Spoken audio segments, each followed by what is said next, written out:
ndabasuhuje inshuti bakunzi ba anti ibigarasha channel. YouTube channel yaje kugira ngo ivuge ukuri ku Rwanda, ivuguruze ibinyoma by'abashaka kore ku Rwanda. U Rwanda twese uko tubibona, ngiye uko nabibonye mu busesenguzi bwanjye, nasanze nyuma ya jenoside yakorewe abatutsi Imana yaraduhaye igihe cyiza, season of favor, igihe cy'iterambere n'uburumbuke. Turabibona u Rwanda rurakataje, u Rwanda ruratera imbere, abanyarwanda baguwe neza, ibyiza ni byinshi, umugisha ku Rwanda uragaragara. Abahari twese rwose turabibona, tukabona hari impinduka itandukanye cyane nuko u Rwanda rwahoze mbere ya jenoside, nuko u Rwanda rumeze ubu ngubu nyuma ya jenoside yakorewe abatutsi. Ariko ibyo ntibibuza abantu guhungabanya umutekano w'u Rwanda. Ntibashaka ko iryo terambere rikomeza, ntibashaka ko ibyiza tugeraho bikomeza. Oya, barashaka gusenya, bashaka kudusubiza inyuma, bashaka kudukurura badusubiza inyuma. Ese babikorera iki? Ni ikibazo nawe wakwibaza. Aba bantu ni bande? Ese ubundi ni bande? Babikorera iki? Nakoze rero ubushakashatsi, ndacukumbura ngo ndebe mu bantu bamwe barwanya ubutegetsi, ndebe uko bameze, akamaro bagira abanyarwanda ni akahe. Ese bafite ukuri? Ese bazize ubusa? Naje gusanga rero batarazize ubusa. Dushimire Imana yaduhaye ubuyobozi bwiza dufite ubu ngubu. Nakurikiye uwitwa Faustin Kayumba Nyamwasa arwanya ubutegetsi. Ni ikigarasha. Ikigarasha ntabwo ari igitutsi, ikigarasha ni ikintu kidafite ubutumwa. Ikigarasha ni umuntu ugira intumwa nta butumwa yahawe.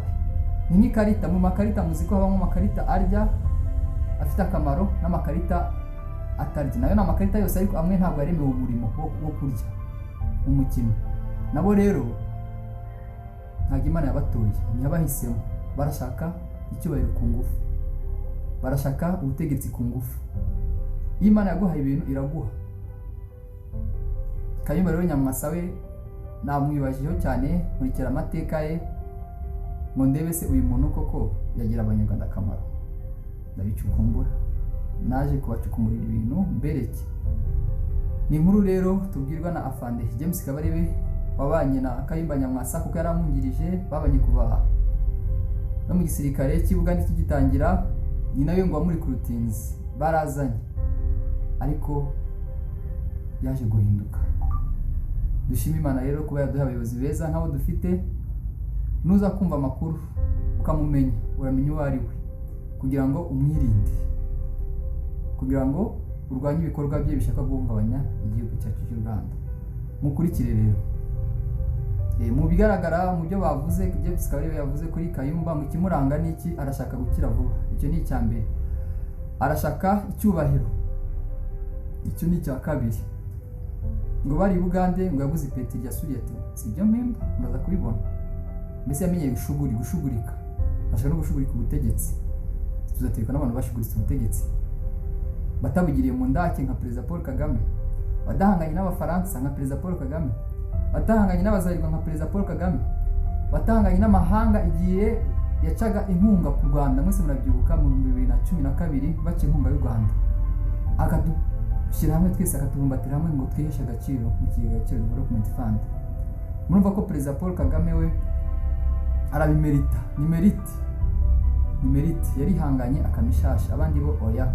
Kayumba we ati bari no mu ntambara, aho kugira ngo ajye kurwanya umwanzi ari n'umukuru w'ingabo, yahisemo kujya kwigira mu Bwongereza kugira ngo aze ngo afite diplome yo hejuru, abakange abereke ko abarenzeho. Aho kugira ngo abikorere ari mu ishyamba, yitange, nibabona ko kuko yitanze bamuha icyo cyubahiro ashaka, ahubwo we ashaka iki? Inzira ya bugufi n'ibindi no gukira. Umutara wose rero ubohoje ugize uwe, adashaka abanyarwanda bagira naho bororera. Mbese arashaka umutungo, arashaka icyubahiro vuba atabivunikiye. Kurikira rero mu buhamya bwa Afande James Kabarebe kugira ngo nawe umunyarwanda umenye amakuru. Ufite uburenganzira bwo kumenya amakuru, ukamenya inkuru z'impamo, ukamenya ibivugo, kuko niduceceka twese ingaruka iyo zije twese zitugeraho. Yaba abavuga nkatwe twiyemeje kuvuga, abatavuga mwe mwicecekeye, intambara ye twese turahunga. Ariko ntidushaka guhunga, turashaka gukumira ikibi dushyize hamwe. Nidushyira hamwe nta kizatunanira. Urakoze kanda subscribe, usharinge, bigire ku bantu benshi bagende bamenya ukuri, bashaka kumenya ukuri ku Rwanda, bibera mu Rwanda, abarwanya u Rwanda, impamvu babikora, kuko nta mpamvu bafite yo gutuma babikora. Ushaka kumenya ukuri kw'ibintu, umuntu uburenganzira bwawe, njyewe niyemeje kuguha amakuru y'imvaho. Urakoze.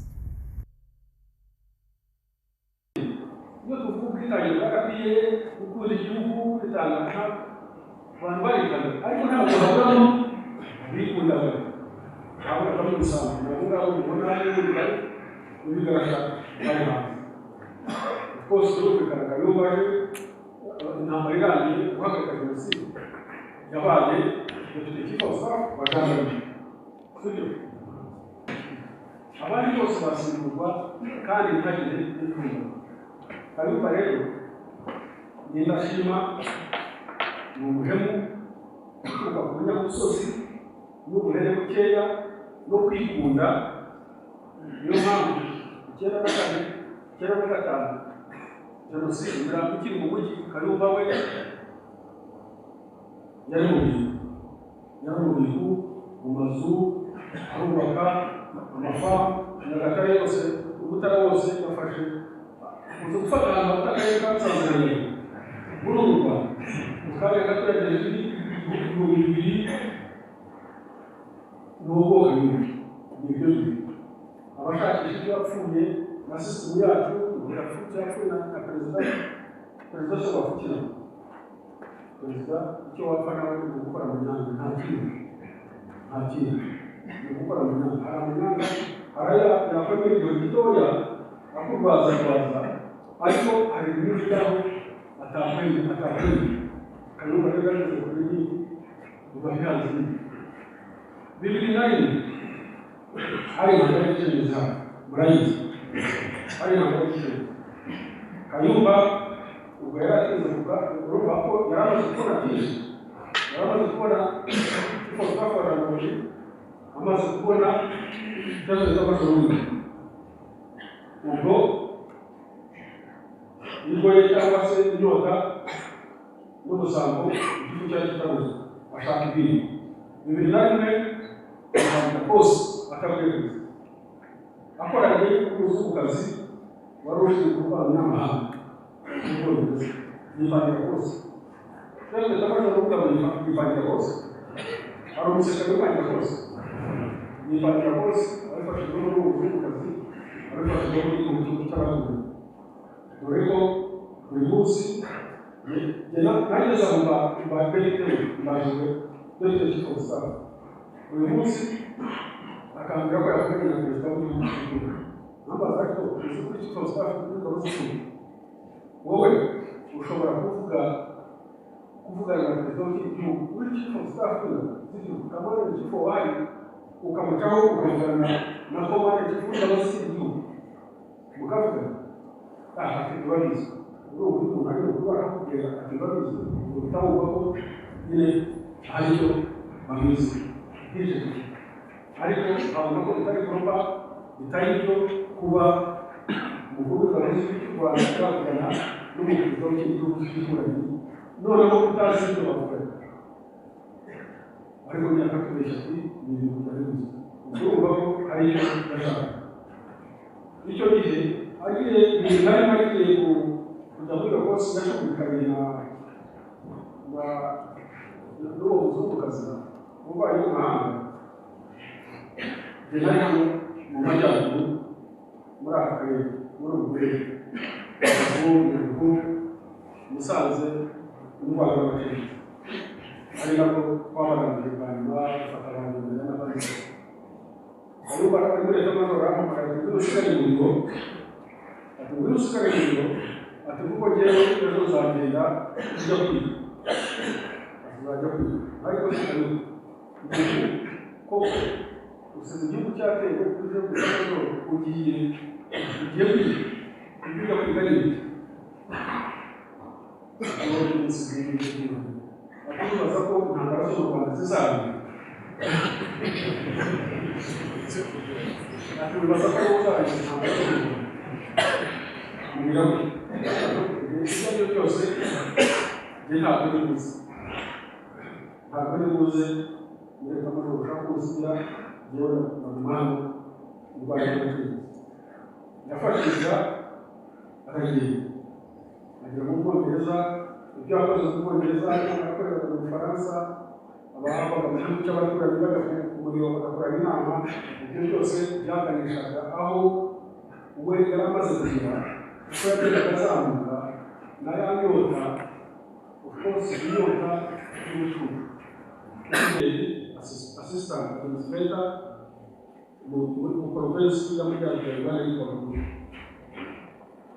urumva abonye umwanya arasubira kuko buri gihe umuntu ashakisha baba ibitekerezo bafitemo igo n'inyota yo kwihutira kugera ku bintu abageze akigera rero ubwari private mu kanya gato